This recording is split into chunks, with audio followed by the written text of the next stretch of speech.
TG back with us on Groundhog Day. We can finally put the debate to rest, at least for now. Yeah, Maybe this time next year, something like that. Yeah, I guess the decision's been made depending on where you are. Of course, Puxatawny Phil seeing his shadow, not so much here. And the ironic thing is, we're actually going to feel like spring here in a few short days. But interesting shot this morning. This shows the battleground between the 60s and the ice that we've had. Got a little few little mushrooms sprouting out there in Hardin County from Lynn Fry with some leftover ice on top of those. We did have a little bit of wintry weather across our far southern counties during the early morning hours. Just mainly mid to high level overcast for much of the day. You see a solid shield of moisture through parts of southern Tennessee, the mountains of western North Carolina, down into the upstate of South Carolina. Our Bluegrass Pace Care Skyview HT camera network checking out downtown Mount Sterling, corner of Main and North Maysville Street. Everything quiet there, but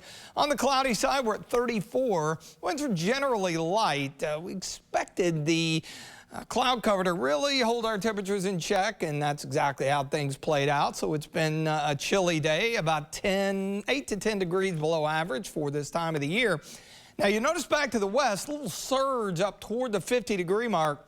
St. Louis and up to Springfield. That's due to a southwest flow that is right on the nose. You can see a little bit of pink up there in the upper corner. That is behind that Arctic boundary, which will be sliding in here as we get into the early hours of Friday. So you see all the activity that's been plaguing the south central plains, mid-south and deep south over the last couple of days. This front is going to push all that out of the area. We'll catch that northwest wind once the front moves through. So notice on our futurecast how the clouds are going from west to east, and then you see them dropping in from north to south. And yes, a few little specks of white here and there.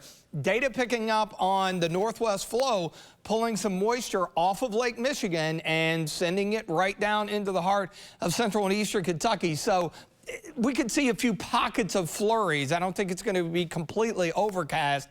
And then as we get a little deeper into the morning, especially into the afternoon, we should see mainly full sunshine, but it's not going to do a whole lot with that very cold air mass in place. I think upper 20s will do it. The other issue beginning tomorrow morning, behind that front, winds are going to be 10, 15, 20 miles per hour. So check out some of these wind chills in the morning, single digits to low teens, and we should stay into the teens with those wind chills through the day tomorrow. So keep that in mind.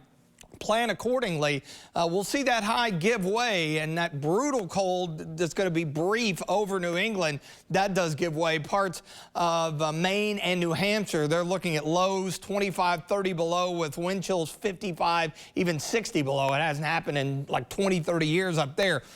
Saturday, it'll be better. We'll see a southeast flow coming around that high. And then once the warm front arcs through, we get that southwest flow with high pressure down to the south. And you see temperatures heading toward the low 50s. That is going to be a prelude of things to come toward the end of the 7-day and into the latter part of next week. Notice a good chunk of the eastern part of the country seeing well above average temperatures for this time of the year. You know, when we play with the 60s for afternoon highs, that generally means we're going to see some rain. And it looks like Tuesday into Wednesday. Wednesday will be our best shot, and then some lingering showers. But this will all be in the liquid form as we see some milder air. Very welcome after the unsettled and cold weather of this week.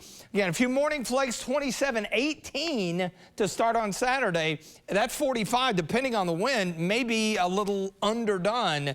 We could have a big span between the early morning low and the afternoon high, and then we work through the 50s. Yeah, we got some rain chances Tuesday through Thursday, but hey, we'll take it. Afternoon highs right around 60.